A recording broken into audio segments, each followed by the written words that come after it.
بسم اللہ الرحمن الرحیم. سامعین السلام علیکم ورحمۃ اللہ وبرکاتہ. یہ سی ڈی آپ کی خدمت میں شعبہ دارالاشاعت کراچی کی جانب سے پیش کی جا رہی ہے. ملنے کا پتہ دارالاشاعت اردو بازار کراچی پاکستان. ای میل اشاعت@dgcom.net.pk. ونستعينه ونستغفره ونؤمن به ونتوكل عليه ونعوذ بالله من شرور أنفسنا ومن سيئات أعمالنا. من يهده الله فلا مضل له ومن يضلله فلا هادي له. وأشهد أن لا إله إلا الله وحده لا شريك له.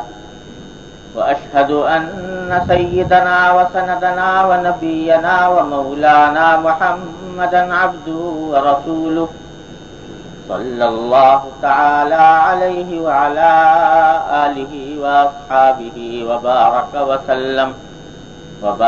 وسلم تسليما كثيرا كثيرا. أما بعد.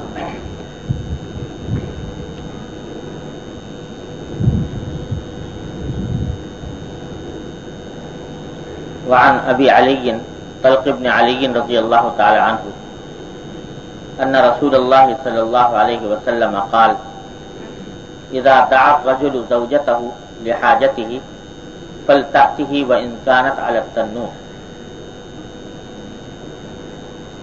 یہ حضرت طلق بن علی رضی اللہ تعالی عنہ ایک صحابی ہیں. وہ روایت کرتے ہیں کہ نبی کریم سرور دو عالم صلی اللہ علیہ وسلم نے ارشاد فرمایا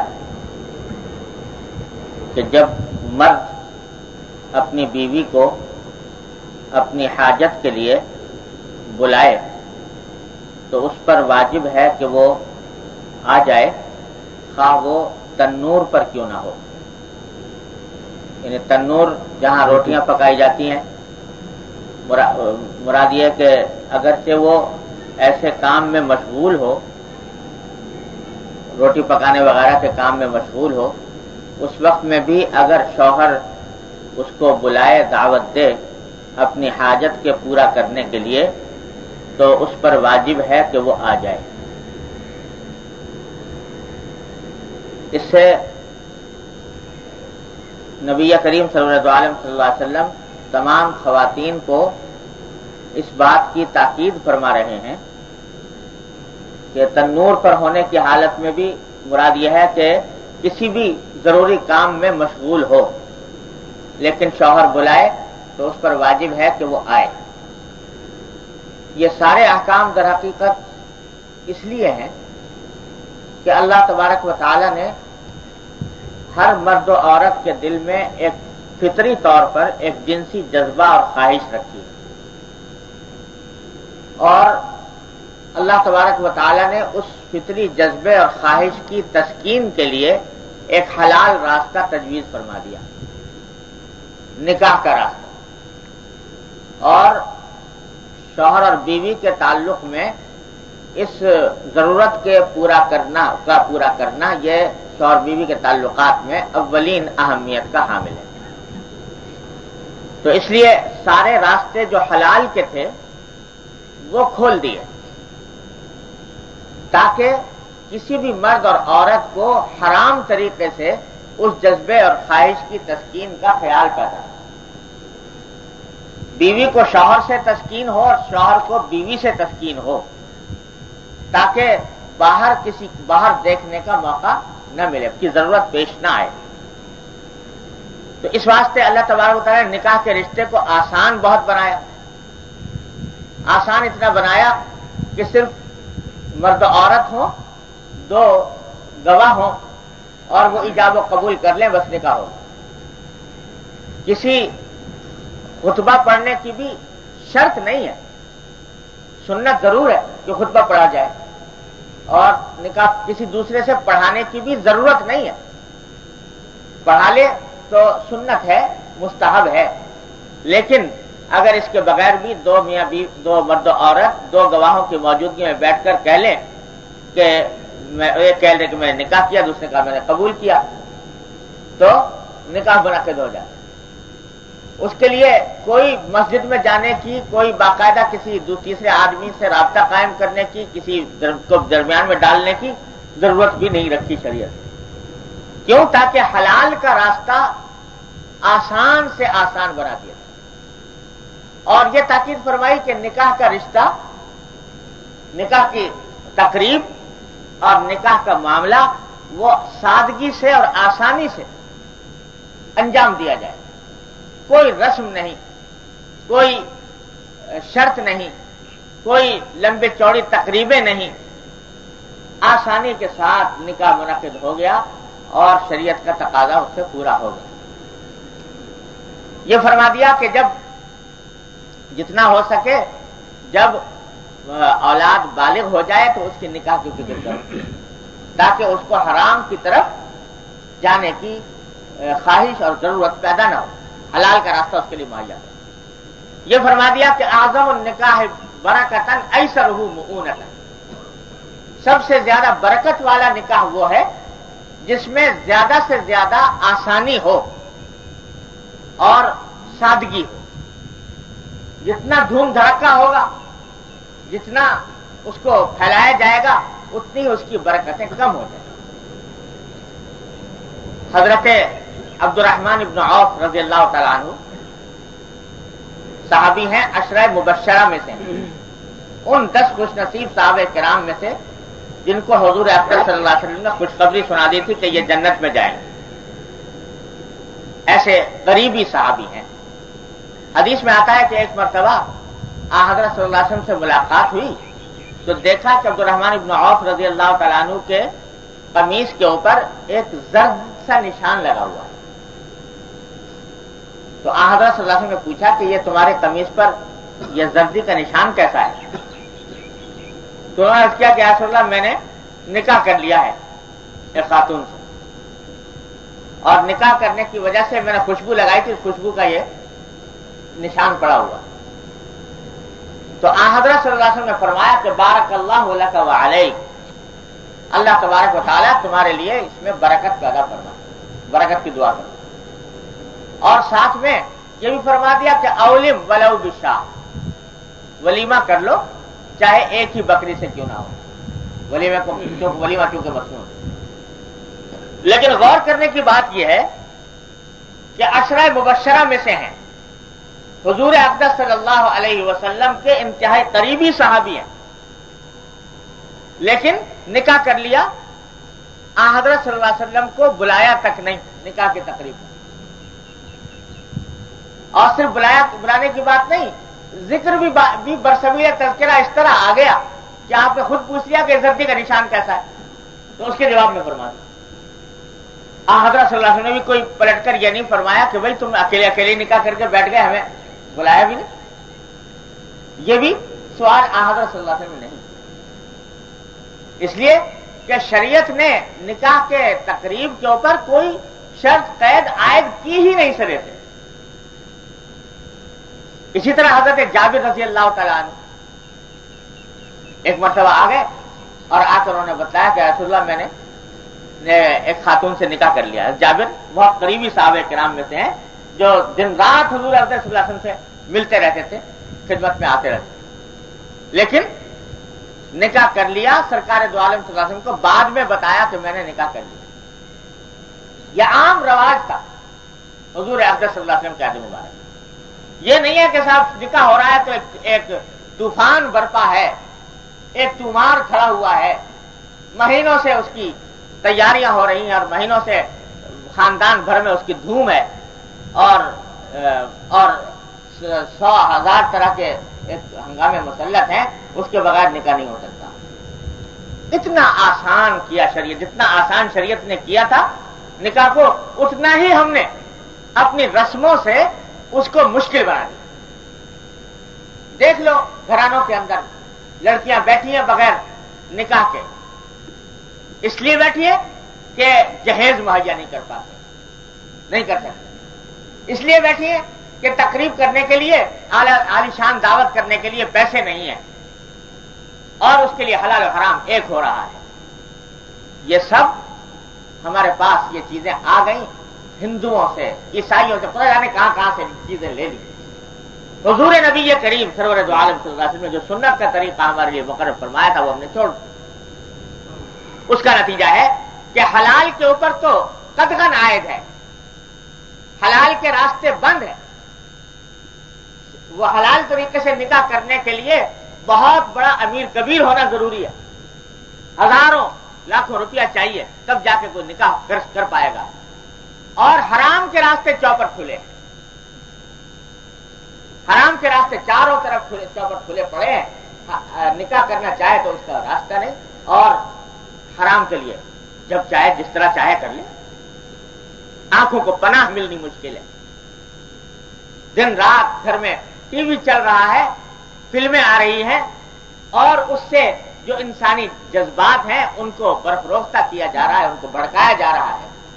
بازار میں نکلتے ہیں تو نکاح کو پناہ ملنی مشکل ہے، اور اس کے نتیجے میں خرابیاں، فحاشی، عریانی، بے حیائی، بے پردگی اور دنیا بھر کی لعنتیں مسلط ہو رہی ہیں.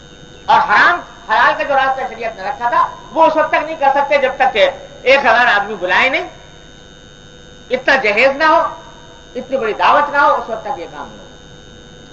تو اس نے ہمارے معاشرے کو تباہی کے کنارے پہنچا دیا. اس معاملے کا حضور نبی کریم سرورت عالم صلی اللہ علیہ وسلم نے نکاح کو فرمایا تو برکت والا نکاح وہ ہے جو آسانی کے ساتھ ہو، سادگی کے ساتھ. اور بھائی اس میں سب سے زیادہ ذمہ داری عائد ہوتی ہے ان لوگوں پر جو کھاتے پیتے گھرانے کہلاتے ہیں، جو امیر اور دولت مند گھرانے کہلاتے ہیں، ان پر سب سے زیادہ ذمہ داری عائد ہوتی ہے. اس عذاب سے نجات اس وقت تک نہیں ہو سکتی جب تک کہ کھاتے پیتے گھرانے کے لوگ، امیر کہلانے والے، پیسے والے، وہ یہ اس بات کا اقدام نہ کریں کہ شادیاں اور نکاح سادگی کے ساتھ ہوں اور اس میں ان رسموں سے جان چھڑائی جائے. جب تک یہ نہیں کریں گے، بیچارہ غریب آدمی جو ہے وہ یہ سوچتا ہے کہ مجھے اپنا سفید پوشی برقرار رکھنے کے لیے، اپنی ناک اونچی رکھنے کے لیے مجھے یہ کام کرنا ہی کرنا ہے، اس کے بغیر گزارا نہیں ہوگا. لڑکی کو جہیز نہیں دیں گے تو سسرال والے تانے دیا کریں گے کہ کیا لے کر آئی تھی. یہ خدا جانے جہیز کی اتنی اہمیت کہاں سے کس طرح آ گئی کہ شوہر جو کام شوہر کے ذمے واجب تھا، گھر گرہستی کا سامان مہیا کرنا، یہ بیوی کی ذمہ داری تو نہیں ہے، یہ تو شوہر کی ذمہ داری ہے. اب بیوی کی نہیں، بیوی کے باپ کے اوپر ذمہ داری عائد ہوتی ہے کہ تو بیٹی بھی دے رہا ہے، اپنی جگہ کا ٹکڑا بھی حوالے کر رہا ہے، اور اس کے ساتھ لاکھوں روپیہ بھی خرچ کر اور فرنیچر مہیا کر اور دوسرے کا گھر آباد اس طرح کر. یہ کوئی اس کی اصلیت نہیں. ٹھیک ہے، اگر کوئی باپ اپنی بیٹی کو کوئی چیز دینا چاہتا ہے سادگی کے ساتھ دے دے، لیکن اس جہیز کا اتنا بڑا تومار جیسا کہ ہمارے معاشرے کے اندر پھیل گیا، اللہ بچائے، اس نے زندگیاں برباد کر کے رکھ دی. یہ ذمہ داری یہ زیادہ عائد ہوتی ہے ان گھرانوں پر جو دولت مند کہلاتے ہیں، پیسے والے کہلاتے ہیں. وہ جب تک آغاز نہیں کریں گے اور اس کو ایک تحریک کی شکل میں نہیں چلائیں، اس وقت تک اس عذاب سے نجات ملنی مشکل ہے. اللہ تعالیٰ اپنی رحمت سے یہ بات ہمارے دلوں میں ڈال. تو کیا یہ رہا تھا کہ نکاح کے راستے کو اللہ تبارک و تعالیٰ نے اتنا آسان بنایا تھا کہ اس کے لیے کوئی شرط نہیں، کوئی قید نہیں، کوئی پابندی نہیں. یہاں تک کہ کسی مولوی کے پاس جانے کی بھی ضرورت نہیں. اگر طریقہ خود صرف ایجاب و قبول کا طریقہ آتا ہو کہ میں نے نکاح کیا، اس نے کہا میں نے قبول کیا، 2 گواہ ہوں، بس ہو گیا نکاح. اتنا آسان بنا، اور پھر اتنا آسان بنا کر اس نکاح کے رشتے میں، جیسا میں نے پچھلے جمعہ میں عرض کیا تھا، اس جنسی تعلق کو اللہ تبارک و تعالیٰ نے نہ صرف جائز حلال بلکہ موجب اجر و ثواب قرار دے. یہ اس عمل کے اوپر بھی اللہ تبارک و تعالیٰ کی طرف سے اجر و ثواب کا وعدہ حضور اقدس صلی اللہ علیہ وسلم نے فرما دیا. اور اس طرح ایک دوسرے کے لیے حلال کر دیے گئے، اس طرح حلال کر دیے گئے تو روئے زمین پر کسی اور کی ایسی حلال ہونے کا تصور نہیں کیا جاتا. اس جنسی جذبے کی تسکین کے لیے اللہ تعالیٰ نے فرما دیا نساؤکم حرث لکم فاتو حرثکم انا شئتم، اس کے لیے جو طریقہ تم جنسی تسکین کا اختیار کرنا چاہتے ہو وہ تمہارے لیے حلال ہے، ماں سوائے چند اعمال کے جن کو حرام قرار دیا ہے، اتنا حلال کر۔ اور یہ فرمایا کہ اگر تنور پر بھی ہو تو وہ آ جائے، اس لیے آ جائے تاکہ شوہر کو کسی اور طرف دیکھنے کی ضرورت پیش نہ آئے۔ لیکن عجیب معاملہ یہ ہے کہ جو حلال طریقے اللہ تبارک و تعالیٰ نے رکھے تھے اور جن جن باتوں کی تاکید فرمائی تھی، معاشرے میں انہی چیزوں سے غفلت عام ہے، انہی چیزوں سے غفلت عام ہے۔ اس میں اس بات کا اہتمام نہیں کہ ایک دوسرے کے ذریعے جو جنسی تسکین کا حلال راستہ ہے اس کو استعمال کر کے حرام کے راستے کو بند کر دیا جائے، اس حق کو حق نہیں سمجھا جاتا، اور اس معاملے کے اندر بڑی بعض اوقات کوتاہیاں اور غفلتیں برتی جاتی ہیں۔ اس کا نتیجہ یہ ہے کہ نکاح تو کر رکھا ہے، گھر میں بیوی موجود ہے، لیکن نگاہ کسی اور طرف ہے اور ناجائز طریقے سے دوسری طرف التفات کیا جا رہا ہے جو حرام کا راستہ کھولتا ہے۔ اللہ تعالیٰ کی رحمت سے بچنے کی توفیق عطا فرمائے۔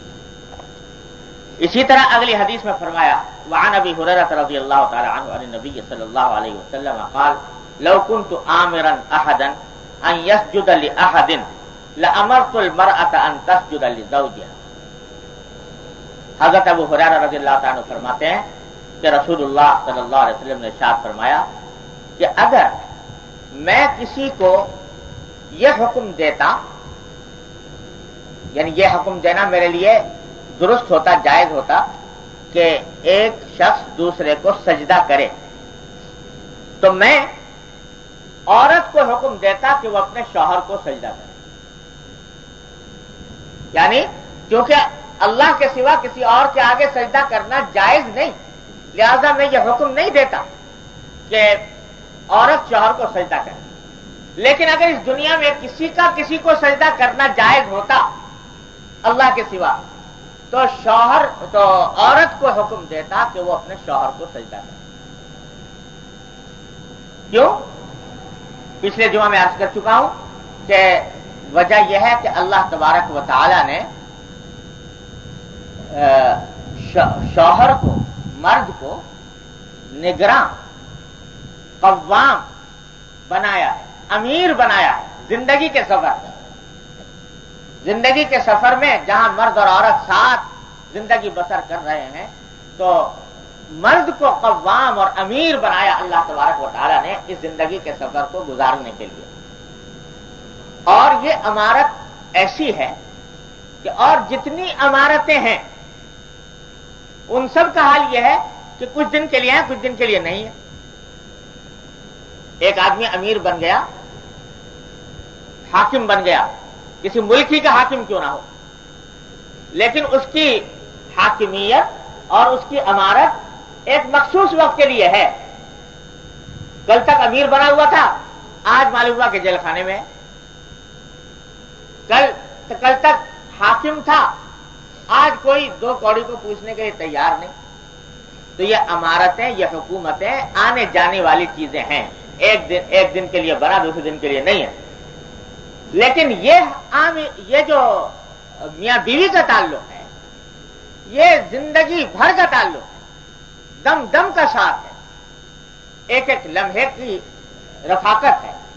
لہذا یہ امارت بھی جس وقت سے قائم ہوتی ہے مرتے دم تک باقی رہتی ہے، جب تک نکاح کا رشتہ برقرار ہے باقی رہتی ہے۔ تو یہ امارت عام امارتوں سے مختلف ہے، پائیدار زیادہ ہے، اور اس امارت کی حیثیت اور دوسرے امارتوں کے مقابلے میں اس لیے مختلف ہے کہ اور امارتوں میں ایک ضابطے کا تعلق ہوتا ہے، حاکم کا محکوم کے ساتھ، رائی کا رعیت کے ساتھ، حاکم کا محکوم کے ساتھ ایک ضابطے کا تعلق ہے، دستوری قانونی تعلق ہے۔ اور یہ میاں بیوی کا جو تعلق ہے، اس میں شوہر کو امیر بنایا، تو یہ تعلق محض ضابطے کا، خانہ پوری کا، قانون کا تعلق نہیں، یہ دلوں کا جوڑ ہے، یہ دلوں کا تعلق ہے جو جس کے اثرات ساری زندگی کے اوپر محیط۔ اس واسطے فرمایا کہ اگر کسی کو سجدہ کرنے کا اسی میں اجازت دیتا یا حکم دیتا تو مرد عورت کو دیتا کہ وہ اپنے شوہر کو سجدہ کرے، کیونکہ یہ اس کی زندگی بھر کا امیر ہے، زندگی بھر کے سفر کا امیر۔ اس واسطے اس سے عورت کو یہ بتایا جا رہا ہے۔ پچھلے جمعہ میں عرض کر چکا ہوں کہ حضور نبی کریم صلی اللہ علیہ وسلم کی سنت یہ ہے کہ ہر فرد کو اس کے فرائض کی طرف توجہ دلاتے۔ جب شوہر سے خطاب تھا تو شوہر سے خطاب کرتے ہوئے ساری باتیں عورت کے حقوق کی بیان کی جا رہی ہے کہ عورت کے یہ حقوق ہے، عورت کے یہ حقوق ہے، عورت کے یہ حقوق ہے، جن کا بیان پچھلے 2-3 جمعوں میں ہو چکا ہے۔ اب خطاب ہو رہا ہے عورت سے، تو عورت کو اس کے فرض کی طرف متوجہ کیا جا رہا ہے کہ تمہیں یہ سمجھنا چاہیے کہ تمہارے لیے خدا کے بعد، اللہ کے بعد، اللہ کے رسول صلی اللہ علیہ وسلم کے بعد سب سے زیادہ قابل احترام اور سب سے زیادہ قابل محبت ہستی اس روئے زمین پر تمہارا شوہر۔ جب تک یہ نہیں سمجھو گی شوہر کے صحیح حقوق ادا نہیں کر پاؤ۔ یہ اللہ اور اللہ کے رسول کے بعد، ہاں یہ ضرور ہے کہ اللہ اور اللہ کے رسول کا حکم سب کے احکام پر مقدم ہے۔ اللہ اور اللہ کے رسول کا حکم آ جائے تو نہ باپ کی اطاعت، نہ ماں کی اطاعت، نہ شوہر کی اطاعت۔ لیکن اس کے بعد اس روئے زمین پر سب سے بڑی ہستی تمہارے لیے، سب سے بڑی قابل احترام اور سب سے بڑی قابل محبت ہستی وہ تمہارا شوہر۔ اس کو خوش کرنے کی فکر کرو، اس کے حقوق ادا کرنے کی فکر کرو، اس کی اطاعت کی فکر کرو۔ عجیب الٹی گنگا ہمارے دور میں ہر چیز کے اندر بہنے لگی ہے۔ جیسے میں عرض کیا تھا، ہمارے حضرت قاری محمد طیب صاحب رحمۃ اللہ علیہ فرمایا کرتے تھے کہ آج کی تہذیب میں ہر چیز الٹی ہو گئی، یہاں تک کہ پہلے چراغ تلے اندھیرا ہوا کرتا تھا، چراغ کے نیچے اندھیرا ہوتا تھا، اب بجلی کے اوپر اندھیرا ہوتا ہے۔ اگر بجلی کا بلب لٹکا دو تو اندھیرا اوپر ہوتا ہے نیچے کے بجائے۔ تو فرمایا کرتے تھے کہ ہر چیز الٹی ہو گئی۔ تو یہ الٹی اس درجہ ہو گئی کہ اگرچہ میں پہلے عرض کر چکا ہوں کہ گھر کا کام کاج یہ چاہے قانوناً عورت کے ذمے واجب نہ ہو لیکن سنت ضرور ہے، اور حضرت فاطمہ الزہرا رضی اللہ تعالیٰ عنہا کی سنت ہے جو نبی کریم صلی اللہ علیہ وسلم نے ان کے لیے تجویز فرمائی، وہ سنت ہے۔ اور شوہر کی اطاعت کا بھی حکم دیا گیا اور کہا گیا کہ وہ شوہر کی اطاعت کرو۔ تو اب اگر ایک عورت اپنے شوہر کے لیے، اپنے بچوں کے لیے کھانا پکاتی ہے یا کوئی گھر کا کام کاج کرتی ہے تو وہ سارا اس کے لیے اجر میں لکھا جاتا ہے، اعلیٰ ترین اجر و ثواب میں لکھا جاتا ہے۔ اعلیٰ ترین اجر و ثواب ہے یہ گھر کا کام اگر صحیح نیت سے عورت انجام دے۔ لیکن آج کی الٹی گنگا کا فیصلہ یہ ہے کہ عورت کا گھر میں بیٹھنا اور گھر کے کام کاج کرنا یہ تو ہے رجعت پسندی، دقیانوسیت اور یعنی پرانا دقیانوسیت ہے، پرانا طریقہ، یہ عورتوں کو قید کرنے والی بات ہے۔ یعنی وہی عورت اگر وہ ہوائی جہاز میں ایئر ہوسٹس بن کر 400 آدمیوں کو کھانا کھلائے، ان کے سامنے ٹرے سجا سجا کر لے جائے اور 400 آدمیوں کی ہوسناک نگاہوں کا نشانہ بنے، کوئی اس سے کوئی خدمت لے رہا ہے، کوئی اس سے کوئی خدمت لے رہا ہے، اور آنکھوں سے نظر آتا ہے کہ بعض اوقات بلا وجہ خدمت لیتے ہیں، بلا وجہ، کوئی حقیقت میں ضرورت نہیں ہے، لیکن وہ گھنٹی اس کو بیل دبا کر اور اس کو بلا کر اور کہہ دیا کہ تکیہ اٹھا کے دے دو۔ تو یہ خدمت اگر وہ کر رہی ہے تو یہ آزادی ہے، اس کا نام ہے آزادی، اس کا نام ہے تہذیب، اس کا نام ہے عورتوں کو گھر کی قید سے آزاد کر دیا گیا۔ 400 مردوں کو ایک وقت میں کھانا کھلا رہی ہے، ٹرے سجا سجا کر لے جا رہی ہے، وہ تو ہے آزادی۔ اور وہی عورت گھر میں اپنے شوہر، اپنے بچوں اور اپنے گھر والوں، اپنے والدین، اپنے بہن بھائیوں کے لیے اگر یہ کام انجام دیتی ہے تو یہ دقیانوسیت ہے، یہ ترقی سے کے مخالف چیز ہے۔ وہی عورت ہوٹل میں ویٹریس بنی ہوئی ہے اور دن رات لوگوں کی خدمت انجام دے رہی ہے، کھانا پکانے کی، کھانا لے جانے کی، وہ جناب وہ آزادی نسواں کا حصہ ہے. عورت کو آزادی دے دی گئی ہے کہ وہ جا کے ہوٹل میں ویٹریس بن جائے، یا کسی کی سیکرٹری بن جائے، یا کسی اس کی اسٹینوگرافر بن جائے. یہ آزادی ہو گئی. اور گھر میں اپنے والدین کو، اپنے شوہر کو، بچوں کو کرے کے ساتھ وہ کام کرے، تو اس کو دقیانوسیت کا نام دے دیا گیا. تو خرد کا نام جنو رکھ دیا. جنو کا خرد، جو چاہے آپ کا حسن کرشمہ ساز کرے. یہ ہو رہا ہے. حضور نبی کریم سرورت عالم صلی اللہ علیہ وسلم فرماتے ہیں کہ تمہارے ذمے دنیا کی کسی کی خدمت واجب نہیں. عورت کے ذمے کسی کی خدمت واجب نہیں، نہ اس کے ذمے کوئی ذمہ داری ہے، نہ اس کے کاندھوں پر کسی ذمہ داری کا کوئی بوجھ ہے. تم ہر بوجھ سے، ہر ذمہ داری سے آزاد ہو. صرف ایک بات ہے کہ اپنے گھر میں قرار کے ساتھ رہو. وقرن فی بیوتکن، گھر میں قرار کے ساتھ رہو اور اپنے شوہر کی اطاعت کرو، اپنے بچوں کی تربیت کرو. یہ تمہارا فریضہ ہے، اور اس کے ذریعے تم قوم کی تعمیر کر رہی ہو، قوم کی معمار بن رہی ہو. یہ حضور اکرم صلی اللہ علیہ وسلم نے مقام دیا تھا. اب جو چاہے اس عزت کے مقام کو اختیار کرے، اور جو چاہے اس ذلت کے راستے کو اختیار کرے جو آنکھوں سے نظر آ رہا ہے. وعن معاذ بن جبل وعن ام سلمة رضی اللہ تعالی عنہا قالت قال رسول اللہ صلی اللہ علیہ وسلم ایما امرأة ماتت وزوجها عنها راض دخل فی الجنہ.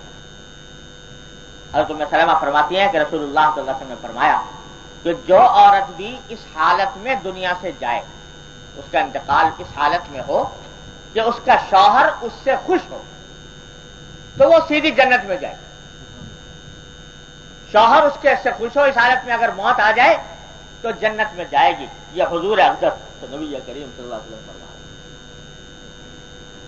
اور اگلی حدیث ہے حضرت معاذ بن جبل رضی اللہ تعالی عنہ کی عن النبی صلی اللہ علیہ وسلم قال لا تؤذي امرأة زوجها في الدنيا الا قالت زوجته من الحور العين لا تؤذيه قاتلك الله فانما هو عندك دخيل يوشك ان يفارقك اليه.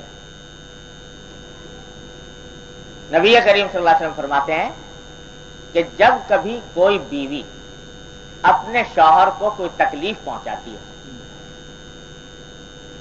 بعض اوقات طبیعت عورتوں کی ایسی ہوتی ہے کہ جو سلامتی کے حامل نہیں ہوتی، طبیعت میں فساد ہوتا ہے، بگاڑ ہوتا ہے، اور اس طبیعت کے فساد اور بگاڑ کی وجہ سے اپنے شوہر کو تکلیف پہنچا رہی ہے، کسی طرح بھی پہنچا رہی.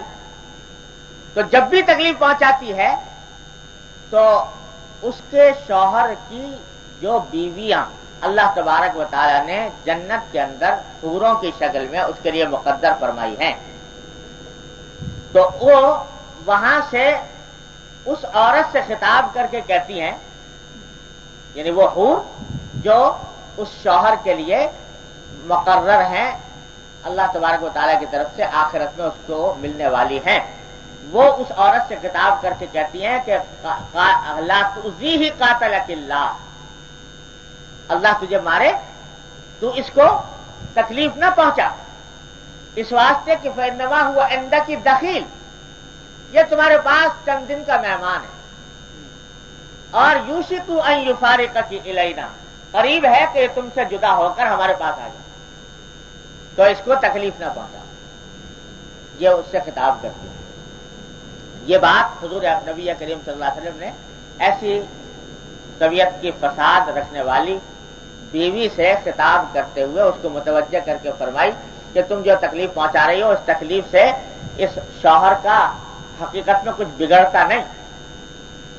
دنیا میں تو جو چاہو گی تکلیف پہنچا دو گی، لیکن آخرت میں اللہ تبارک و تعالیٰ اس کو ایسی حور عین کے ساتھ اس کا رشتہ قائم فرمائیں گے جو اتنی اس سے محبت کرتی ہیں کہ وہاں سے ابھی سے ان کے دل کو دکھ ہو رہا ہے کہ ہمارے شوہر کے ساتھ یہ کیا معاملہ کیا جا رہا ہے دنیا میں. آخری حدیث اس باب کی ہے وعن اسامہ بن زید رضی اللہ تعالی عنہما عن النبی صلی اللہ علیہ وسلم قال ما ترکت بعدی فتنة ہی اضر علی الرجال من النساء. اللہ. یہ حضرت اسامہ بن زید فرماتے ہیں کہ نبی کریم صلی اللہ علیہ وسلم نے آخر میں یہ حدیث لے کر آئے ہیں تاکہ تنبیہ ہو جائے.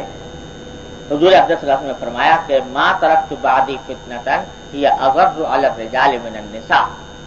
میں نے اپنے بعد کوئی فتنہ ایسا نہیں چھوڑا جو مردوں کے لیے زیادہ نقصان دہ ہو بنسبت عورتوں کے فتنے.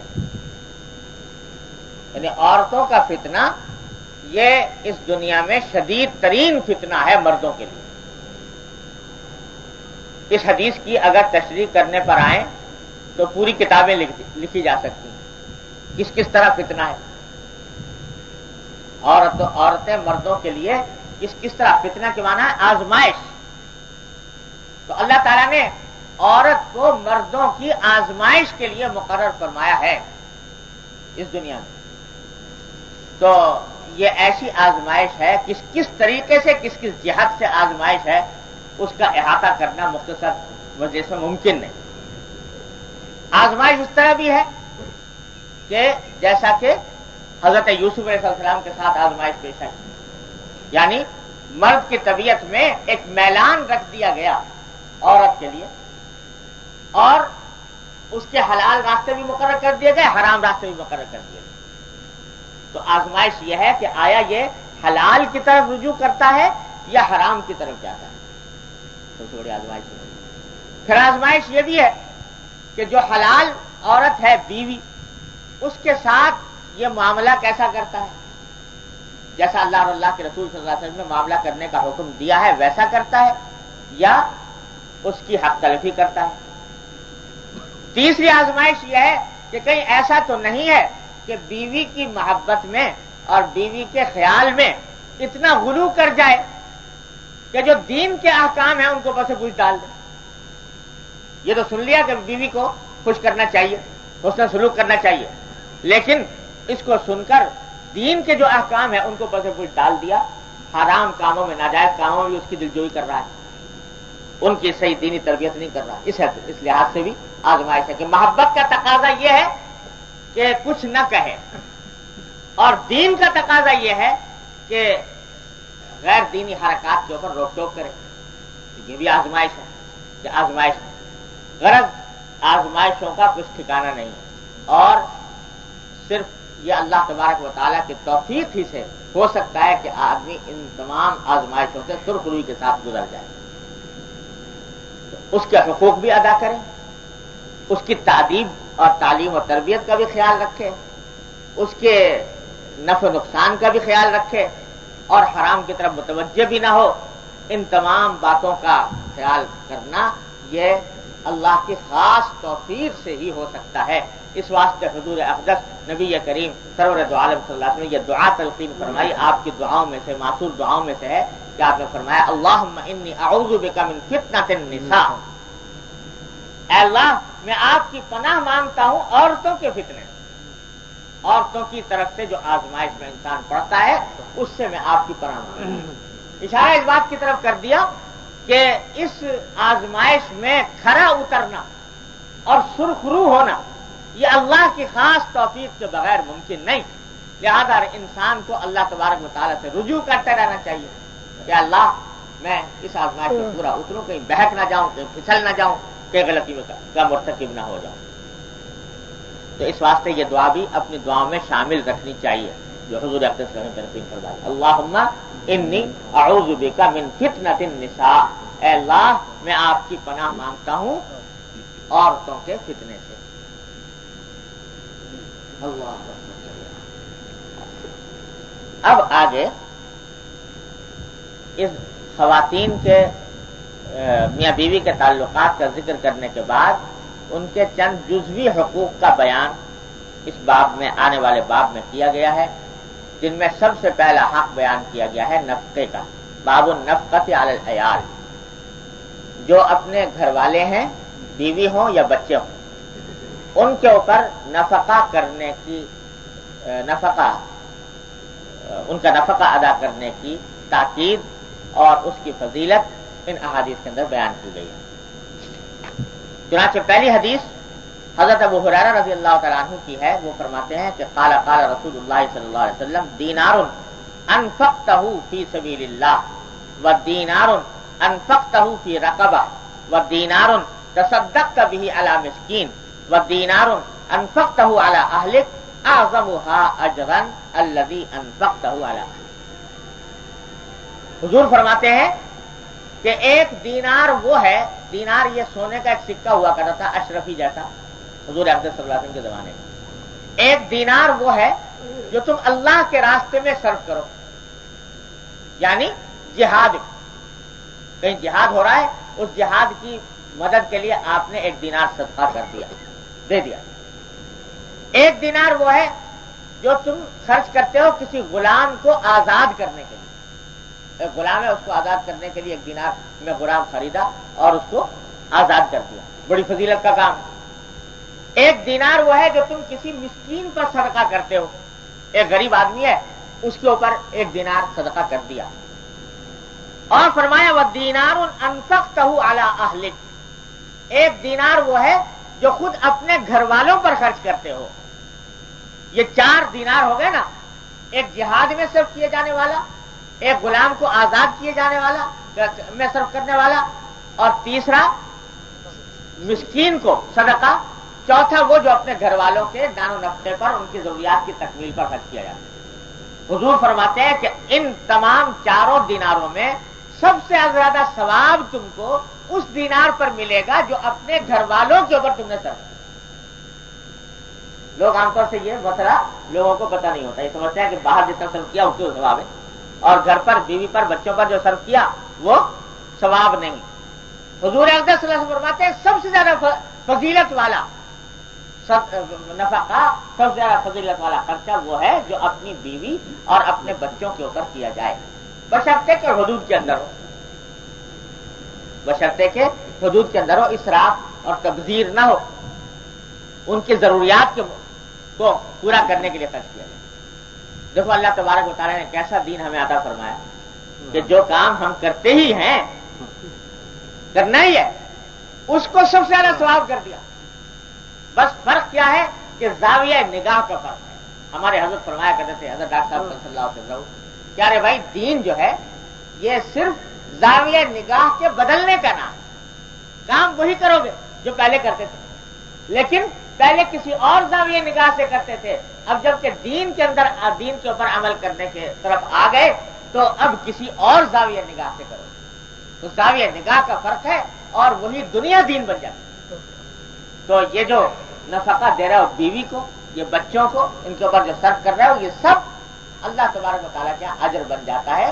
بس صرف نیت یہ کرنے کی بات ہے کہ اللہ تبارک و تعالیٰ نے ان کے حقوق میرے ذمہ عائد کیے ہیں، میں اللہ کے عائد کیے ہوئے ان حقوق کو بجا لا رہا ہوں۔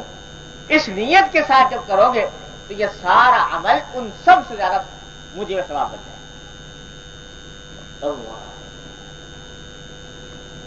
حدیث میں آتا ہے کہ جس وقت یہ آیت نازل ہوئی کہ لن تنالوا البر حتی تنفقوا مما تحبون، قرآن شریف کی آیت ہے کہ اس وقت تک نیکی کے مقام کو حاصل نہیں کر سکتے جب تک کہ اپنی محبوب چیزیں تم اللہ کے راستے میں خرچ نہ کرو۔ تو جب یہ آیت نازل ہوئی، صحابہ کرام کا حال یہ ہوا کہ جتنی محبوب چیزیں تھیں وہ سب لا کر صدقہ کرنے شروع کر، کسی کے پاس باغ تھا وہ باغ صدقہ کر دیا، کسی کے سب سے زیادہ محبوب گھوڑا تھا وہ گھوڑا صدقہ کر دیا، کسی کو سب سے زیادہ محبوب غلام تھا اس کو آزاد کر دیا۔ جو کچھ جس کے پاس محبوب ترین اشیاء تھی وہ ساری کی ساری اللہ کے راستے میں خرچ کرنے شروع کر دی۔ یہاں تک کہ ایک صاحب ایسے تھے، بہت سے، ایک نہیں متعدد، کہ جب ان کے انفاق کی، اللہ کے راستے میں خرچ کرنے کی فضیلت میں آیتیں سنی اور حضور اقدس صلی اللہ علیہ وسلم کے ارشادات سنے، تو جو کچھ گھر میں تھا سب چیز جھاڑو پھیر کر سارا کا سارا صدقہ کر دیا، گھر میں کچھ چھوڑا ہی نہیں، بیوی بچوں کے لیے بھی چھوڑنے کچھ چھوڑا۔ تو اب معلوم ہوا کہ صاحب بیوی کے واسطے بھی کھانے کو بھی کچھ نہیں ہے، بچوں کے واسطے کھانے کے لیے بھی کچھ نہیں۔ تو جب یہ کئی واقعات پیش آئے تو اس وقت بعض صحابہ کرام کے دل میں خیال پیدا ہوا کہ پتہ نہیں اس طرح صرف کرنا ٹھیک ہے یا نہیں ہے کہ سارا کچھ دے دیا، بیوی بچوں کے واسطے کچھ چھوڑا ہی نہیں. تو اس پر حضور اقدس صلی اللہ علیہ وسلم سے بعض صحابہ کرام نے سوال کیا کہ یا رسول اللہ یہ اللہ کے راستے میں صرف کرنے کی کیا حد ہے، کتنا صرف کرنا چاہیے؟ تو اس پر آیت نازل ہوئی یسألونک ماذا ينفقون قل العفو. لوگ آپ سے پوچھتے ہیں کہ کیا خرچ کریں، تو آپ کہہ دیجئے کہ جو ضرورت سے زائد ہو وہ خرچ کرو. جو اپنی ضرورت کے اندر داخل ہے اس کو خرچ کرنا یہ جائز نہیں. ضرورت سے جو زائد ہے اس کو خرچ کرو. تو بیوی بچوں کی جو ضروریات ہیں، بیوی بچوں کی جو ضروریات ہیں وہ مقدم ہیں، ان کو پہلے پورا. ایسا نہ کرو کہ خرچ کرنے میں اوروں کو تو مالدار کر دیا، ان کے گھروں میں چراغ جلا دیے اور اپنے گھر کا چولہا ٹھنڈا کر دیا. یہ تمہارے لیے جائز نہیں. یہ سلون کا ماذا ينفقون قل العفو. یہی وہ آیت ہے جس کو آج کل الٹے معنی پہنائے جاتے ہیں کہ بہت سے یہ کہتے ہیں کہ اس کے معنی یہ ہے کہ جو بھی ضرورت سے زائد ہو اس کا خرچ کرنا واجب ہے. ایسا نہیں ہے. یہاں کم سے کم مقدار کا بیان نہیں ہو رہا، بلکہ زیادہ سے زیادہ مقدار کا بیان ہو رہا ہے کہ زیادہ سے زیادہ جو خرچ کرنا ہو وہ اتنا ہونا چاہیے کہ جس کے بعد اپنی ضرورت کے مطابق گھر میں بچ جائے. جب سے یہ اشتراکیت کا بہت زور شور ہوا تھا تو یہ آیت جو ہے اشتراکیت پسند قسم کے لوگ بہت کثرت سے پڑھا کرتے تھے. یسألونک ماذا ينفقون قل العفو، کہ قل العفو میں اللہ تعالیٰ نے یہ فرمایا کہ جو بھی ضرورت سے زائد ہو وہ سب خرچ کرو. اب یہ بہت زور شور کے ساتھ یہ آیتیں پڑھی بھی جاتی تھیں، اس کے اوپر بڑے لیکچر بھی بھگارے جاتے تھے، اور لیکچروں کی حد تک بات تھی. ظاہر ہے کہ لیکچر کے اندر تو یہی سب کہا جاتا تھا کہ صاحب جو ضرورت سے زائد ہے وہ سب خرچ کرو، باقی عمل کرنے کے لیے کوئی تیار تھا نہیں کہ جو ضرورت سے زائد ہے وہ سارا خرچ کر دے. لیکن لیکچروں کی حد تک کم از کم یہ بات خوب پھیلائی جاتی تھی کہ اصل میں تو قرآن نے یہ حکم دیا ہے اور قرآن تو پہلے سے اشتراکیت کا معاذ اللہ حامی ہے. تو خوب سمجھ لیجیے اصل آیت کی یہ ہے کہ لوگ ایسا نہیں تھا کہ خرچ نہیں کر رہے تھے اور ان کو یہ کہنے کے لیے کہ تمہیں خرچ کرنا چاہیے ضرورت سے زائد یہ آیت نازل ہوئی ہے. ہوا یہ تھا کہ خرچ بے انتہا کر رہے تھے، ضرورت سے جتنا خرچ کرنے کی حد تھی شرعی اس سے زیادہ خرچ کر رہے تھے، بیوی بچوں کے واسطے بھی نہیں چھوڑ رہے تھے. اس کے لیے آیت نازل ہوئی کہ تمہیں سے پوچھتے ہیں کہ کیا خرچ کریں تو بتا دو کہ اتنا ہی خرچ کرنا جائز ہے جتنا کہ تمہاری ضرورت سے زائد ہو. جو ضرورت کے اندر داخل ہے وہ خرچ کرنا جائز نہیں. لہذا بیوی بچوں کا پیٹ کاٹ کر ان کا حق پامال کر کے اگر صدقہ کرو گے وہ صدقہ جائز نہیں ہوگا، حرام ہوگا تمہارے. یہ ہے. تو اس لیے فرمایا کہ یہ نفقہ جو تم کر رہے ہو اپنے اہل و عیال پر، یہ نفقہ در حقیقت یہ اجر ہے اللہ تبارک و تعالیٰ کی طرف سے، اس کے اوپر ثواب ہے اور دوسرے تمام خرچوں کے مقابلے میں زیادہ ثواب ہے. شرط صرف کیا ہے کہ نیت اپنی درست کر لو، رخ درست کر لو، زاویہ نگاہ یہ بنا لو کہ میں یہ کر رہا ہوں اللہ کے عائد کیے ہوئے حق کے ادائیگی کے لیے، تو یہ دنیا تمہارے لیے بہترین دین بن جاتی ہے. اس نفقے کے سلسلے میں یہ عرض کر دوں کیونکہ بات چل رہی ہے شوہر اور بیوی کے حقوق کے سیاق میں، اس لیے یہ عرض کر دوں کہ بیوی کا جو حق شوہر کے ذمہ عائد ہوتا ہے، مالی حقوق ان میں سب سے بڑے دو ہیں، ایک مہر اور ایک نفقہ. مہر شوہر کے ذمہ ایک واجب ہے، اللہ تبارک و تعالیٰ نے اس کے شوہر کے ذمہ واجب قرار دیا ہے کہ وہ مہر ادا کرے اپنی بیوی کا. دوسرا نفقہ. ان دونوں کے بارے میں ہمارے معاشرے کے اندر چند در چند غلطیاں پائی جاتی ہیں جن کو سمجھنا ضروری ہے. مہر کے بارے میں پہلے تو یہ خوب سمجھ لیجئے کہ مہر جو ہے در حقیقت یہ ایک اعزاز ہے بیوی کا کہ اللہ تبارک و تعالیٰ نے یہ شرط لگا دی ہے کہ تم مہر کے اوپر ہی نکاح کرو گے، مہر کے بغیر نہیں ہوگا. بعض لوگ سمجھتے ہیں کہ یہ مہر جو ہے یہ قیمت ہے بیوی کی اور گویا بیوی کو خرید لیا مہر کے اوپر. خوب سمجھ لو کہ اس کا قیمت سے کوئی تعلق نہیں، یہ اعزاز ہے. اعزاز ایسا ہے کہ دیکھو اتنا بڑا فرق رکھا ہے اللہ تبارک و تعالیٰ نے کہ جو آدمی خریدنے جاتا ہے نا کوئی چیز، بازار میں کوئی چیز خریدتا ہے، اس کی قیمت ادا کرتا ہے، تو اگر بیچنے والا یہ کہے کہ بھئی میں تو قیمت نہیں لیتا، مفت لے جاؤ، تو اس کے لیے مفت رکھنا جائز ہے کہ نہیں؟ جائز ہے. اس کا مالک ہے، وہ اگر چاہے تو قیمت لے، چاہے تو معاف کر دے، اس کو معاف کرنا بھی جائز. لیکن مہر میں کوئی عورت یہ کہے کہ میں نکاح کرتی ہوں اور مہر کے بغیر کرتی ہوں، مفت کرتی ہوں، بغیر مہر کے کرتی ہوں، تو شریعت کہتی ہے کہ اس کو یہ مہر ادا کرے. اور اسی واسطے شریعت نے یہ حکم دیا کہ مہر اتنا رکھا جائے جو استطاعت کے مطابق ہو اور جس کو واقعی ادا کر سکے آدمی. اتنا زیادہ مہر باندھ لینا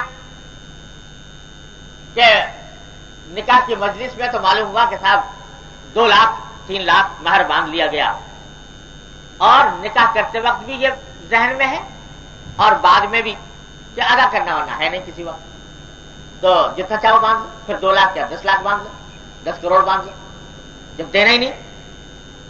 تو جس کے دل میں دینے کی نیت ہو تو وہ پہلے سوچے گا کہ میں دے بھی سکتا ہوں کہ نہیں. تو اتنا زیادہ مہر باندھنا جو دینے کی جس کے اوپر اس کی قدرت نہ ہو، یہ جو ہے یہ درست نہیں. اہتمام کے ساتھ اتنا مہر باندھنا چاہیے جو باقی دے سکے. اسی کا نتیجہ ہے کہ باندھ تو دیا 5 لاکھ اور 10 لاکھ، اب وہ ساری عمر ادا کیا نہیں، مرتے وقت جب بستر مرگ پر ہوئے تو اس وقت کہہ دیا کہ بیوی معاف کر دینا.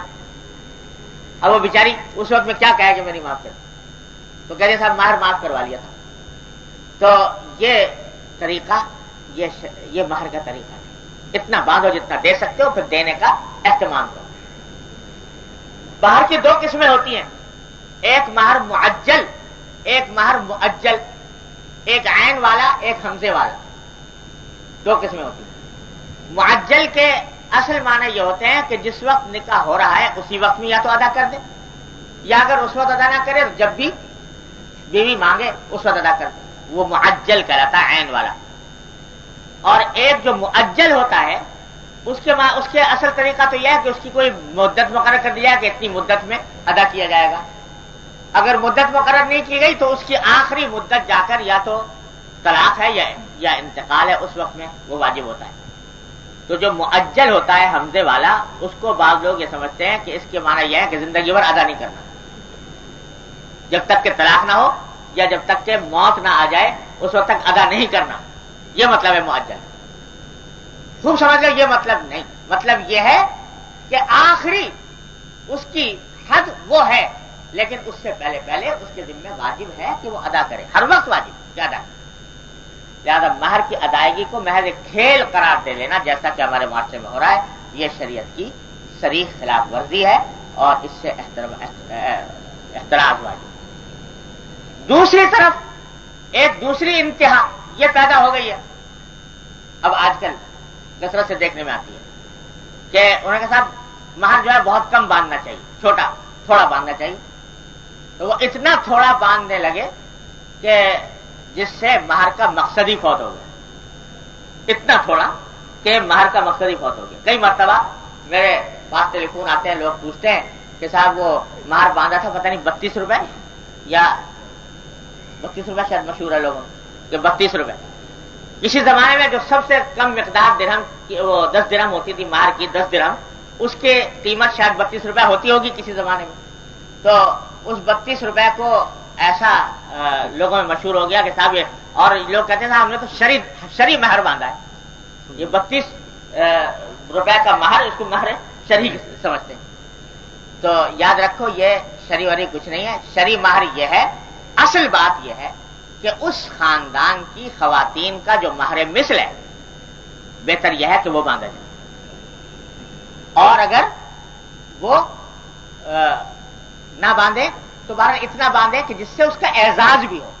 یہ نہیں ہے کہ چونکہ مہر کا مقصود اعزاز ہے تو یہ نہیں ہے کہ اس کو ایسے ہی برائے نام کوئی رقم مقرر کر دی جس میں کوئی اعزاز نہیں ہوتا. یہ کوئی اچھی بات نہیں ہے، یہ کوئی شریعت کا تقاضا نہیں. تو مہر اتنا کم بھی نہ ہونا چاہیے جس سے اعزاز ختم ہو۔ تیسری بات جو یاد رکھنے کی ہے، جس میں بکثرت غلطیاں پیش آتی ہیں، وہ یہ کہ بہت سے شوہر ایسے ہوتے ہیں جو بیوی کو دیتے تو رہتے ہیں کچھ نہ کچھ، کبھی کوئی چیز دے دی، کبھی کوئی چیز دے دی، کبھی زیور بنا دیا، کبھی ویسے ہی رقم تحفے میں دے دی، کبھی کوئی اور کام کر دیا، لیکن مہر ادا نہیں کرتا۔ تو اس کو بہتر یہ ہے کہ مہر تو واجب ہے، اور چیزیں جو ہیں وہ واجب نہیں، تو اپنے واجب کی ادائیگی یہ مقدم ہے دوسری چیزوں پر، لہذا مہر کی ادائیگی میں کا خیال رکھنا زیادہ مقدم ہے۔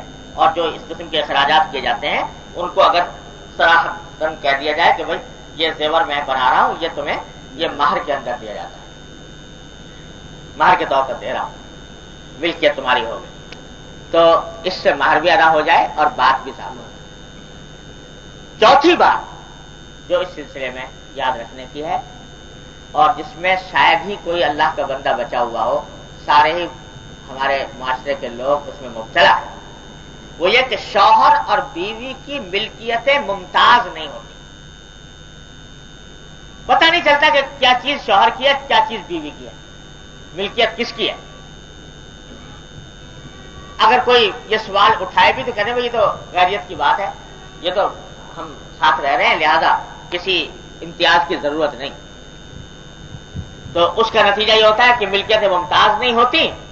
اب جب کبھی جھگڑا ہو گیا، طلاق تک نوبت پہنچ گئی، خدا نہ کرے، یا انتقال ہو گیا کسی ایک کا، تو مسئلہ کھڑا ہو جاتا ہے کہ یہ کس کی ملکیت ہے، میراث میں تقسیم ہوگی نہیں ہوگی، بیوی کی ہوگی، شوہر کی ہوگی، کیا ہوگی۔ شریعت کا حکم یہ ہے کہ جو کام کرو صاف معاملہ کرو۔ جو زیور بنا کر اگر دے رہا ہو بیوی کو تو صاف صاف بتاؤ کہ یہ تمہاری ملکیت ہے اور عاریتاً استعمال کے لیے دے رہا ہے اس کو، یا اس کی ملکیت بنا کر دے رہا ہے۔ بالکل صاف ستھرا معاملہ واضح طریقے پر کر دینا ضروری۔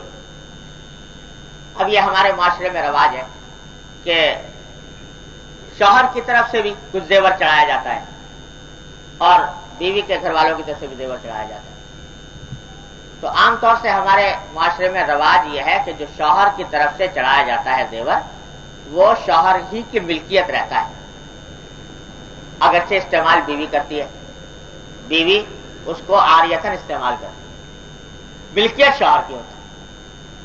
اور جو بیوی والوں کی طرف سے عورت والوں کی طرف سے، لڑکی والوں کی طرف سے چڑھایا جاتا ہے تو وہ لڑکی کی ملکیت ہوتی ہے۔ لیکن بہت سی جگہوں پر اس بات کو صاف نہیں کیا جاتا، اس کی وجہ سے بہت سے مسائل پیدا ہوتے، اس میں صاف کر دینا چاہیے۔ یہ جو زیور اگر واقعتاً بیوی کی ملکیت کرنا مقصود ہے تو صراحتاً کہہ دے کہ میں نے آج سے تمہاری ملکیت کر دیا۔ اب جب اس کی ملکیت ہو گیا تو وہ اس کی مالک بن گئی، زکوٰۃ بھی اسی کے ذمہ واجب ہے اس کی۔ اور اگر بالفرض شوہر کا انتقال ہو جائے تو وہ زیور شوہر کے ورثہ کی طرف نہیں جائے گا، وہ ملکیت بیوی کی رہے گا۔ اگر بیوی کا انتقال ہو جائے تو بیوی کے ورثہ کی طرف منتقل ہوگا، سارے احکام اس کے اوپر ملکیت کے جاری ہیں۔ یہ معاملات کیونکہ صاف نہیں ہوتے، اس واسطے بعد میں جا کر جھگڑے کھڑے ہوتے۔ ہمارے حضرت حکیم الامت مولانا تھانوی صلی اللہ علیہ وسلم نے فرمایا کہ میں نے الحمدللہ اپنے گھر کی ایک ایک چیز ممتاز کی ہوئی ہے کہ کون سی میری ہے اور کون سی گھر والوں کی ہے، ایک ایک چیز ممتاز کر رکھی تاکہ کوئی الجھن، کوئی اشتباہ برقرار نہ رہے۔ بھائی یہ ساری دین کی باتیں ہیں۔ میں پہلے عرض کرتا رہتا ہوں آپ حضرات سے کہ دین صرف عبادات کی حد تک محدود نہیں کہ بس نماز پڑھ لیے، روزہ رکھ لیا اور وظیفہ تسبیح پڑھ لیے، مراقبہ چلے کر لیے، بس ہو گیا دین۔ یہ دین پوری زندگی کے اوپر محیط ہے۔ یہ ساری باتیں سیکھنے کی اور یہ ساری باتیں عمل کرنے کی ہیں۔ ان کے عمل نہ کرنے کی وجہ سے معاشرے تباہ ہو رہے ہیں۔ ہم سے پوچھئے کتنے جھگڑے روز ہمارے سامنے آتے ہیں دارالفتہ کے اندر، اس واسطے آتے ہیں کہ ملکیتیں ممتاز نہیں، پتہ نہیں کون سی چیز کس کی ہے۔ صاحب میں نے تو ایک مکان تھا وہ اپنی بیوی کے نام کر دیا تھا، رجسٹری، بھائی رجسٹری تو کر دی تھی، لیکن یہ تمہارے ذہن میں آیا یہ یہ تھا کہ یہ رجسٹری کرنے کے بعد ملکیت بھی اس کی کر دی تھی، اس کو قبضہ بھی دے دیا تھا، یا محض نام کر دیا تھا؟ تو جی کچھ ذہن میں تو تھا نہیں، اس وقت ایسے نام لکھ دیا بیوی کا۔ تو جو اتنا بڑا کام کر رہے ہو تو اس کی حقیقت سمجھ کر کرو، کیا کر رہے ہو؟ یہ بیوی کو دے رہے ہو مکان، اس کی ملکیت بنا رہے ہو، یا ویسے ہی کاغذی طور پر، کاغذی کارروائی کے طور پر نام لکھ دیا ہے بیوی کا اور کچھ اس کو دینا مقصود نہیں؟ بات واضح کرو، اور جو کچھ کرو اس کو لکھ کر جاؤ وصیت نامے میں کہ یہ مکان اگرچہ میری بیوی کا نام ہے لیکن ہے میری ملکیت، اور اگر ملکیت کر دی ہے تو ملکیت بھی کرو اور پھر اس کا قبضہ بھی دو تاکہ ملکیت تام ہو جائے، پھر وہ وراثت میں تقسیم نہیں ہوگا۔ دن رات یہ جھگڑے ہمارے سامنے آتے رہتے۔ معلوم ہے صاحب وہ بیوی کا مکان تھا، اس کے اندر اتنے پیسے میں نے بھی لگا دیے تھے، بلکہ کس نیت سے لگائے تھے پیسے؟ یہ تم نے اس کی امداد کرنا چاہتے تھے، مکان میں حصے دار بننا چاہتے تھے، قرضے کے طور پر دیے تھے، کوئی بات واضح تو کرو۔ معلوم ہے کہ صاحب کچھ ذہن میں تو کچھ تھا نہیں، بس دے دیے۔ اس کا نتیجہ یہ کہ جب انتقال ہو گیا تو معلوم ہوا کہ صاحب مسئلہ کھڑا ہو گیا کہ یہ مکان میں کتنا حصہ بیوی کا، کتنا حصہ شوہر کا۔ تو یہ ملکیتوں کا ممتاز ہونا، الگ الگ ہونا، کس کی کیا ملکیت ہے، یہ شریعت کا اہم ترین اصول ہے، صفائی یہ معاملات۔ اس کے بغیر ہمیشہ معاملات گنجلک رہیں گے، جھگڑے کھڑے ہوں گے، فساد کھڑے ہوں گے۔ یہاں تک فرمایا گیا کہ شوہر بیوی کو جو گھر کا خرچ دیتا ہے، کہ یہ گھر کا خرچ ہے مہینے کا، وہ دے دیا، تو اس میں بات صاف ہونی چاہیے کہ یہ جو دیا جا رہا ہے یہ آیا اس کے پاس امانت ہے بیوی کے پاس، یا اس کی ملکیت کر دی گئی ہے، اور اگر امانت ہے تو جو بچ جائے گا اس کا وہ کیا کرے۔ تو عام قاعدہ یہ ہے کہ جب مہینے کے خرچ کے پیسے شوہر نے بیوی کو دیے تو وہ بیوی کی ملکیت نہیں ہے، بلکہ اس کے پاس امانت ہے اس کام کے لیے کہ وہ گھر کے ضروری اخراجات میں صرف کرے۔ اگر اس کے بعد کچھ پیسے بچ گئے تو اس بیوی کے لیے اس کو استعمال کرنا اصلاً جائز نہیں، کیونکہ وہ اس کی ملکیت نہیں ہے۔ ہاں اگر شوہر یہ کہہ دے کہ بھئی یہ دے تو رہا ہوں تم کو گھر کے خرچ کے لیے، اگر کچھ پیسے بچ جائیں تو یہ تمہارے ہیں، پھر تم جو چاہو کرو، تو اس کے بعد وہ اس کی ملکیت ہو جائے، پھر وہ اس میں مختار ہو جائے گی۔ لیکن جب تک یہ نہ کہے تو بیوی کے لیے جائز ہے۔ اب دیکھو ذرا کس طرح کتنے گھرانے ہیں جس میں یہ بات صاف کی جاتی ہوگی، اور جب صاف نہیں کی جاتی تو اس کے معنی یہ کہ بیوی کی ملکیت میں نہیں ہے، جو پیسے بچے وہ بیوی کی ملکیت نہیں ہے، اس کے لیے اپنے اوپر استعمال کرنا جائز نہیں۔ وہ اپنے اوپر اگر استعمال کر رہی ہے تو گناہ میں، حرام میں مبتلا ہو رہی ہے۔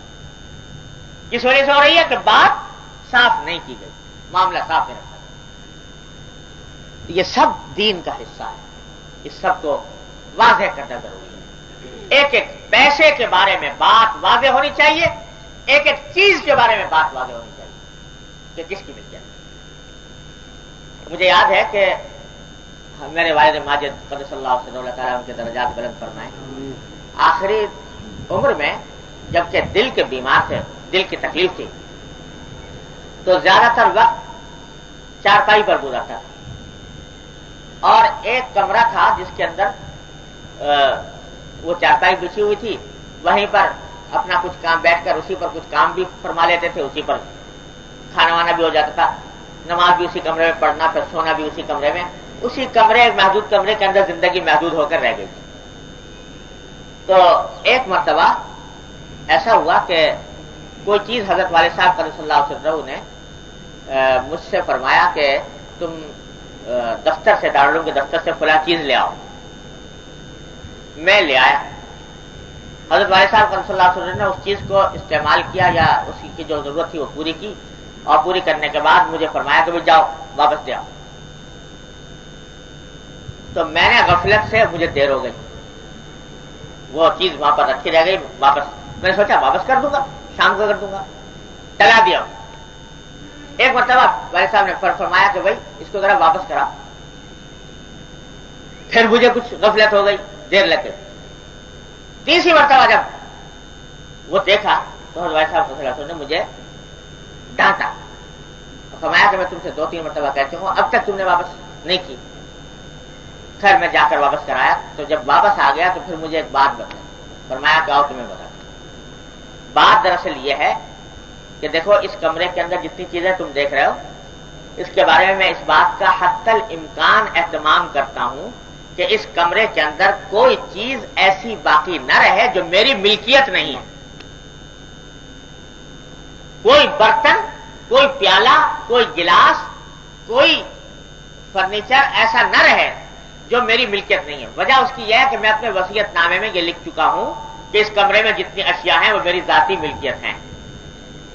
اب اگر کوئی چیز باہر سے آتی ہے کسی وجہ وقت، تو میرے ذہن پر یہ بوجھ جاتا ہے کہ جلدی سے جلدی یہ واپس اصل مالک کے پاس پہنچ جائے، کیونکہ اگر پتہ نہیں انسان کی موت و حیات کا کچھ بھروسہ نہیں، اگر کسی ایسی حالت میں میرا وقت آ گیا کہ وہ چیز میرے کمرے کے اندر موجود تھی، تو وصیت نامے کے اندر لکھا یہ ہوگا کہ یہ چیز میری ہے، ذاتی ملکیت ہے، اور حقیقت میں وہ کسی اور کی ہوگی۔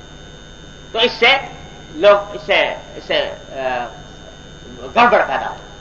اس لیے میں چاہتا ہوں کہ جب بھی کوئی چیز آئے تو جلدی سے جلدی واپس چلی جائے۔ یہ ہے، یہ دین اور تقوی صرف ایسے نہیں حاصل ہو جاتا ہے دعووں سے۔ یہ ہے تقوی کہ کوئی چیز ایسی نہ رہے جو اپنی ملکیت میں نہیں ہے اور جس کے بارے میں وصیت نامے میں لکھ دیا ہے، چھوٹی سی چیز بھی ہو تو اس کو جلدی سے واپس کرتا، یہ اہتمام۔ تو بھائی یہ میاں بیوی کے تعلقات میں بعض اوقات لوگ سمجھتے ہیں صاحب حساب دوستاں در دل، دوستوں کا حساب دل میں، لہذا حساب کتاب کرنے کی ضرورت نہیں۔ تو یہ حساب دوستاں در دل کے معنی یہ نہیں ہے کہ معاملہ خربتے میں ڈالے رکھا جائے، گڑبڑ رکھا جائے۔ حساب دوستاں در دل کے معنی یہ ہے کہ اگر اس کے کچھ پیسے تمہارے ذمے آتے ہیں، صاف صاف کہہ دو بھائی میں نے تم کو معاف کر دیا، نہیں لوں گا، چلو۔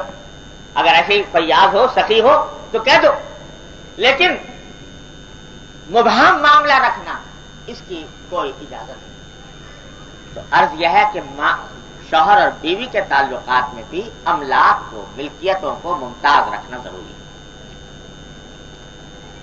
اب آپ اندازہ کر کے دیکھ لیجئے، ہر شخص اپنے حالات، کتنے گھر ایسے ہیں جن میں اس دین کے حکم کا اہتمام کیا جاتا ہے؟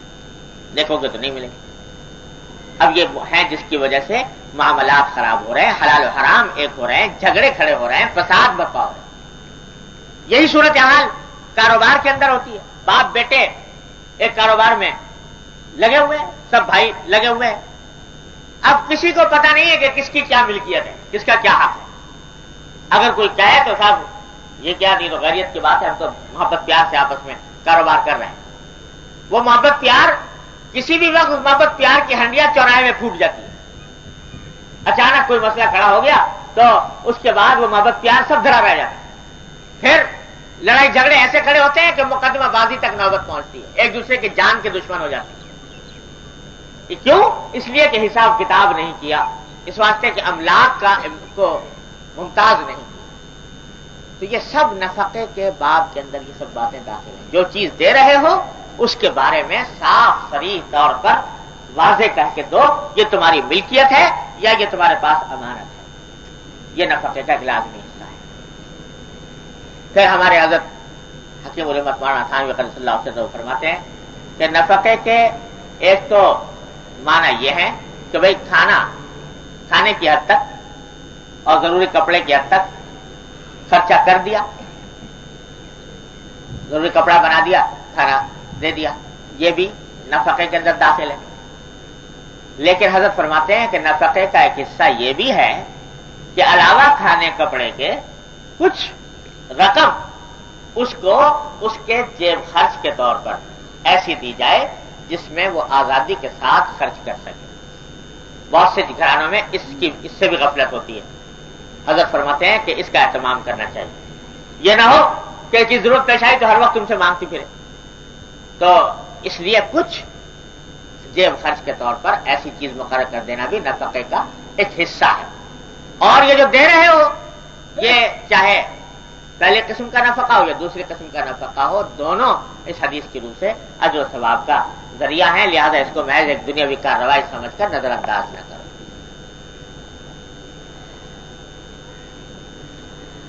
آگے دوسری حدیث اسی مضمون کی ہے. اس میں حضرت ام سلمہ رضی اللہ تعالی عنہ فرماتی ہیں کہ میں نے یہ عرض کیا کہ یا رسول اللہ هل لی اجر فی بنی ابی سلمہ ان انفق علیہم ولست بتارکتہم ہکذا وہکذا. یہ حضرت ام سلمہ رضی اللہ تعالی عنہ در حقیقت یہ پہلے بیوی تھیں حضرت ابو سلمہ کی، اور ان کا جب انتقال ہو گیا تو اس کے بعد حضور اقدس صلی اللہ علیہ وسلم کے نکاح میں آئیں. اور اس کا بھی عجیب واقعہ ہے کہ جب ان کے شوہر کا انتقال ہوا حضرت ام سلمہ کے، تو یہ حضور اقدس صلی اللہ علیہ وسلم کی خدمت میں حاضر ہوئی، یا حضور اقدس صلی اللہ علیہ وسلم تشریف لے گئے، مجھے یاد نہیں رہا. بہرحال تو اس وقت میں انہوں نے عرض کیا کہ رسول اللہ میرے طبیعت پر اپنے شوہر کے ظاہر ہے انتقال کا طبیعت پر اثر ہے. تو آپ نے فرمایا کہ تم یہ دعا کرو اللہ تبارک و تعالی سے کہ اللہم اعقبنی من عقبہ حسن، کہ اللہ مجھے ان کے بعد میرا انجام بہتر کیجئے. اور بعض روایت میں آتا ہے کہ یہ فرمایا کہ یوں کہو کہ اللہم اخلفنی خیرا منہ، کہ اللہ مجھے ان سے بہتر ان کا نائب عطا فرمائیے. تو یہ دعا حضرت ام سلمہ کرتی تھی. بعد میں خود حضرت نبی کریم صلی اللہ علیہ وسلم نے ان کو نکاح کا پیغام دیا تو فرماتی تھی کہ مجھے حضور اقدس صلی اللہ علیہ وسلم نے جو دعا تلقین فرمائی تھی وہ دعا میں کرتی رہی. اس دعا کو اللہ تعالیٰ نے اس طرح قبول فرمایا کہ ابو سلمہ سے کہیں زیادہ افضل اور بالا و برتر شوہر مجھے عطا فرمائے، یعنی نبی کریم صلی اللہ علیہ وسلم. لیکن جب حضور اقدس صلی اللہ علیہ وسلم کے نکاح میں آئیں تو ان کی سابق شوہر سے اولاد بھی تھی، لڑکے بھی تھے، کچھ لڑکیاں بھی تھیں. تو اس اولاد کے بارے میں سوال کیا کہ یا رسول اللہ میرے سابق شوہر کے لڑکے ہیں، اب میں ان کو اس طرح تو چھوڑ نہیں سکتی کہ وہ جب دوسروں کے دست نگر ہوں، تو ان کے اوپر کچھ نہ کچھ مجھے خرچ کرنا چاہیے. تو اگر میں خرچ کروں گی تو کیا اس پر مجھے اللہ تبارک و تعالیٰ کی طرف سے اجر ملے گا یا نہیں؟ تو حضرت صلی اللہ علیہ وسلم نے فرمایا کہ نعم لکی اجر ما انفقت علیہ، کہ ہاں جو کچھ بھی نفقہ تم ان کے اوپر کرو گی، خرچ کرو گی، اس پر تمہیں اللہ تبارک و تعالیٰ کی طرف سے اجر ملے گا. یہ حضور اقدس صلی اللہ علیہ وسلم نے ان کے بارے میں فرمایا. تو معلوم ہوا کہ شوہر جو خرچ کرے بیوی پر، باپ بیٹوں پر، وہ تو ہے ہی باعث اجر. ماں اپنے بیٹوں پر اگر کچھ خرچ کرتی ہے تو اس کے اوپر بھی اللہ تبارک و تعالیٰ کی طرف سے اجر لکھا جاتا ہے.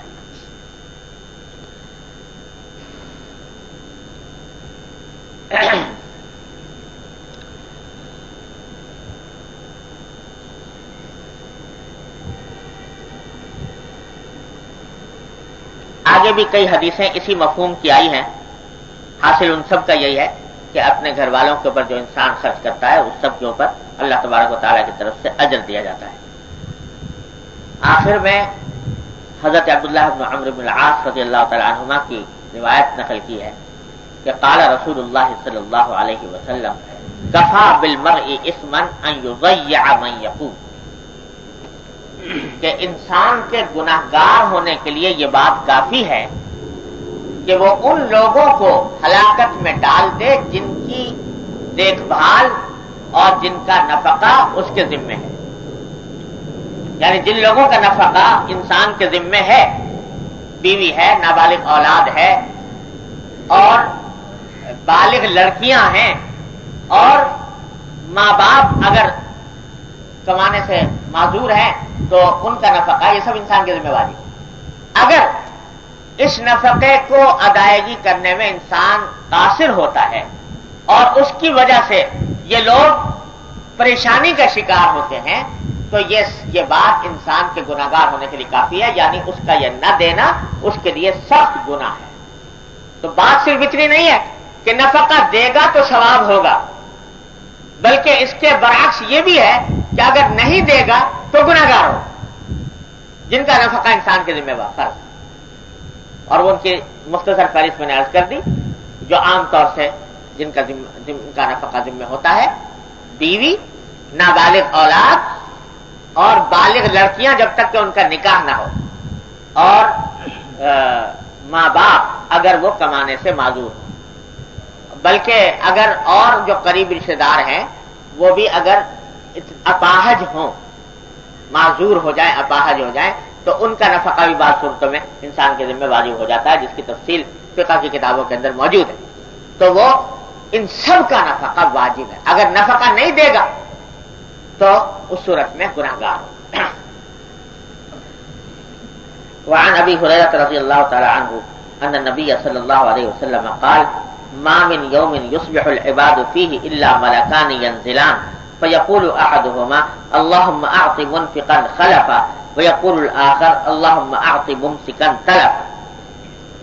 حضرت ابو ہریرہ رضی اللہ تعالی عنہ روایت کرتے ہیں کہ نبی کریم صلی اللہ علیہ وسلم نے فرمایا کہ کوئی صبح ایسی نہیں ہوتی جس میں دو فرشتے اللہ تعالیٰ کی طرف سے نازل نہ ہوتے ہوں، یعنی ہر صبح دو فرشتے ضرور نازل ہوتے ہیں، ان میں سے ایک فرشتہ یہ دعا کرتا رہتا ہے کہ اللہم اعط منفقا خلفا، کہ اللہ جو شخص خرچ کرنے والا ہو، یعنی نیکی کے کاموں میں خرچ کرنے والا ہو، جس میں نفقہ اپنی اولاد وغیرہ کا بھی داخل ہے اور دوسرے نیکی کا کام بھی داخل ہے، اے اللہ جو خرچ کرنے والا ہو نیکی کے کاموں میں، اس کو اس کے مال کے بدلے میں دوسرا مال عطا فرما، جو مال اس نے خرچ کیا ہے اس کے بدلے میں اس کا خلیفہ، اس کا نائب یعنی دوسرا مال عطا فرما۔ اور دوسرا فرشتہ یہ دعا کرتا ہے کہ اللہم اعط ممسکا تلفا، کہ اللہ جو شخص پیسے کو سنبھال کر رکھتا ہے، خرچ نہیں کرتا، یعنی جہاں واجب ہے خرچ کرنا وہاں بھی خرچ نہیں کرتا، تو اے اللہ اس کے مال پر ہلاکت ڈال، اس کے مال کو برباد کر۔ یہ حضور اقدس صلی اللہ علیہ وسلم فرماتے ہیں کہ دو فرشتے یہ ہر صبح یہ دعا کرتے ہیں، تو جو اللہ کے بتائے ہوئے مقامات پر انسان خرچ کرے گا تو یہ نہ سمجھے کہ پیسہ ہاتھ سے گیا، اللہ تبارک و تعالیٰ اس کا بدل اس کو عطا فرمائیں گے، دنیا میں بھی اور آخرت میں بھی انشاءاللہ۔ اور جو شخص کہ اپنے واجب حقوق کی ادائیگی نہیں کرتا اور خرچ نہیں کرتا، تو دنیا کے اندر چاہے گنتی میں اس کا مال کچھ بڑھ جائے، لیکن بالآخر اس کے اوپر ہلاکت آتی ہے، بربادی آتی ہے۔ اللہ تعالیٰ اس انجام سے ہم سب کی حفاظت فرمائے۔ اور فرمایا عن النبی صلی اللہ علیہ وسلم قال الید العلیٰ خیر من الید السفلی، اوپر والا ہاتھ نیچے والے ہاتھ سے بہتر ہے، یعنی اوپر والے ہاتھ یعنی دینے والا، اور ید السفلی یعنی لینے والا اس سے بہتر ہے۔ وابدأ بمن تعول، اور خرچ کرنے کی ابتدا کرو ان لوگوں سے جو تمہارے زیر کفالت ہیں، تمہارے گھر میں جن کی کفالت تمہارے ذمہ واجب ہے، بیوی بچے وغیرہ، ان سے پہلے شروع کرو، یہ نہیں کہ باہر خرچ کرتے پھر رہے اور گھر والے محتاج ہیں، جیسا کہ پہلے تفصیل عرض کر دی ہے۔ وخیر الصدقۃ ما کان عن ظہر غنی، اور بہترین صدقہ وہ ہے جو صدقے کے بعد بھی انسان بے نیاز باقی رہے، یعنی ایسا نہ ہو کہ صدقہ کرنے کے بعد پھر انسان کے پاس کچھ نہیں رہا، بلکہ اتنا صدقہ کرے کہ اس کے بعد بھی کسی کا محتاج نہ ہو۔ ومن یستعفف یعفہ اللہ، اور جو شخص پاک دامنی اختیار کرے، پرہیز کرے مانگنے وغیرہ سے، تو اللہ تبارک و تعالیٰ اس کو عفت عطا فرما دیتے ہیں، کہ اگر وہ چاہے کہ اللہ تبارک و تعالیٰ کسی جگہ مجھے ہاتھ پھیلانے کی ضرورت نہ ہو، تو اللہ تبارک و تعالیٰ اپنی رحمت سے اس کو ایسا ہی کر بھی دیتے ہیں، اگر اس کا قوی داعیہ یہ ہو۔ ومن یستغنی یغنہ اللہ، اور جو شخص کہ بے نیاز رہنا چاہے دوسروں کی کہ مال سے، کہ مجھے کسی سے مانگنے کی حاجت پیش نہ آئے، اللہ تعالیٰ اس کو بے نیاز کر ہی دیتے ہیں، بشرطے کہ اس کے دل میں صادق اور صحیح جذبہ ہو۔ اللہ تبارک و تعالیٰ اپنی رحمت سے ان ارشادات پر ہم سب کو عمل کرنے کی توفیق عطا فرمائے۔ دعا کریں۔ اللهم صل على سيدنا